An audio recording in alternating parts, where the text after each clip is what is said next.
Hello বন্ধুরা, welcome my channel. সবাই কেমন আছো? আশা করি ভালো আছো। আর আমিও ভালো আছি। এখন 6টা 39 হয়েছে। আর গুড মর্নিং সবাইকে। আমারও গরমে আর ঘুম হচ্ছে না, মানে ঘুম পাচ্ছে না, ঘুম ভেঙে গেছে সকালবেলা, ওই জন্য সকাল সকাল উঠে পড়েছি। আর উঠে পড়ে দেখো সকালবেলা প্রচণ্ড গরম। আমি তো ঘেমেই গেছি, ঘেমে গেছি, পুরোটাই ঘেমে গেছি, মানে একদম ঘুমই আসছে না। দেখো সকালবেলার দৃশ্যটা কি, চলো তোমাদেরকে একটু দেখাই। সকালবেলা উঠলে কতটা ঘুম না হলে কতটা যে কষ্ট হয় ছাড়া ছবি দেখো। সেই চলো উপরে যাই, উপরে গিয়ে তোমাদেরকে দেখাচ্ছি। তোমাদের একটু গঙ্গা দেখিয়ে নিই, যে একটু গঙ্গার হাওয়া খেলে হয়তো সকালবেলা একটু ভালো লাগতো।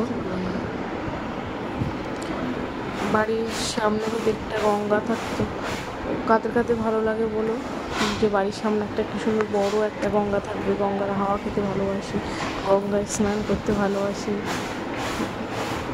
আমি তো গঙ্গায় স্নান করতে ভালোই বাসি, মানে ভয়ও লাগে, যেমন আমি গঙ্গায় নামতে ভালোবাসি, ভয়ও লাগে খুব। তা চলো তোমাদেরকে একটু গঙ্গা দেখিয়ে, তারপর তোমাদেরকে একটা মাঠ দেখাচ্ছি। দেখো বাড়ির সামনে একটা বড় মাঠ থাকলে কত সুন্দর লাগে। আর এই জায়গাটা এমনই খুব সুন্দর। দেখো বাড়ির সামনে মাঠে দেখো কত লোকজন এখানে মর্নিং ওয়াক করছে। আর দেখো আমাদের বাড়ির সামনে মাঠ আছে বলে ওখানে গাড়িটা রাখার কোনো প্রবলেম নেই, গাড়িটা ওখানেই আছে, কোনো সমস্যাই নেই যে গাড়ি রাখার জন্য কিছু সমস্যা। না দেখো সব ক্রিকেট খেলা করছে, বল খেলা করছে, মর্নিং ওয়াক করছে, মর্নিং খাবার কি সুন্দর করে। বাড়ির সামনে একটা মাঠ থাকলে কী হয় বলো, যে সবাই মাঠে গিয়ে বসতে ভালোবাসে, ঘুরতে ভালোবাসে। না আমাদের বাড়ি, আমাদের দেশের বাড়ি একটা সামনে একটা মাঠ আছে, আমরাও মাঠে যেতাম আগে, সকালবেলা করেই যেতাম।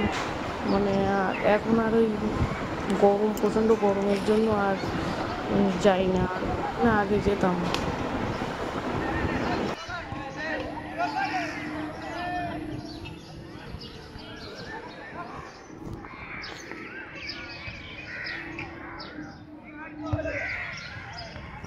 ভীষণ বড় মাঠ।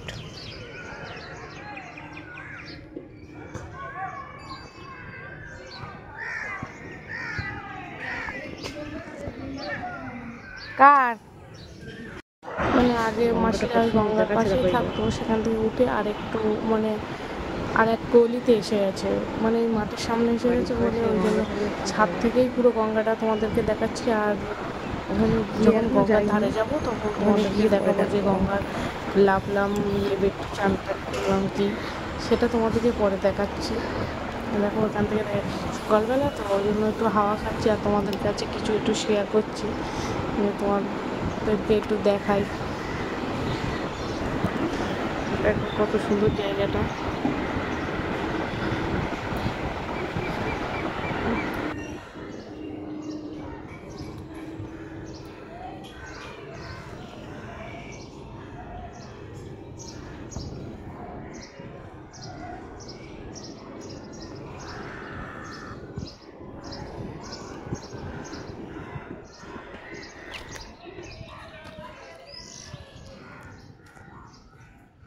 তো আমরা আছি বলে আমার মাসিও সকাল সকাল উঠে পড়েছে, আর উঠে পড়েই দেখো রান্না করতে চলে এসেছে। মানে যার যেটা একটা কাজ, মাসি তো একটা কাজ করে অঙ্গনওয়াড়ি স্কুলে, ওই জন্য মাসি সকাল সকাল উঠে একটা তরকারি করলো। মাসি কি রান্না করছে দেখি, ভালো মাসি রান্না করছে এখানে কাবুলি ছোলার তরকারি, আর কি আছে দেখি। আর এখানে করেছে মাসি ময়দা, মানে এখানে কিছু করেনি, ময়দা মাখিয়ে রেখেছে নিচে, ময়দাটা মাখিয়ে রেখেছে নিচে, মানে একটু সফট হওয়ার জন্য, মানে খুব ভালো করে মাখাইনি, একটু যেমন তেমন করে মাখিয়ে রেখেছে, মাখিয়ে ঢেকে রেখে দিয়েছে। চলো তাহলে নিচে যাই, কখন মাসি করবে আর আমরা খাবো কখন দেখি। মাসি বলছিল নিচে যা, আমি করে নিয়ে যাচ্ছি। তা ঠিক আছে, এই পর্যন্ত বাই।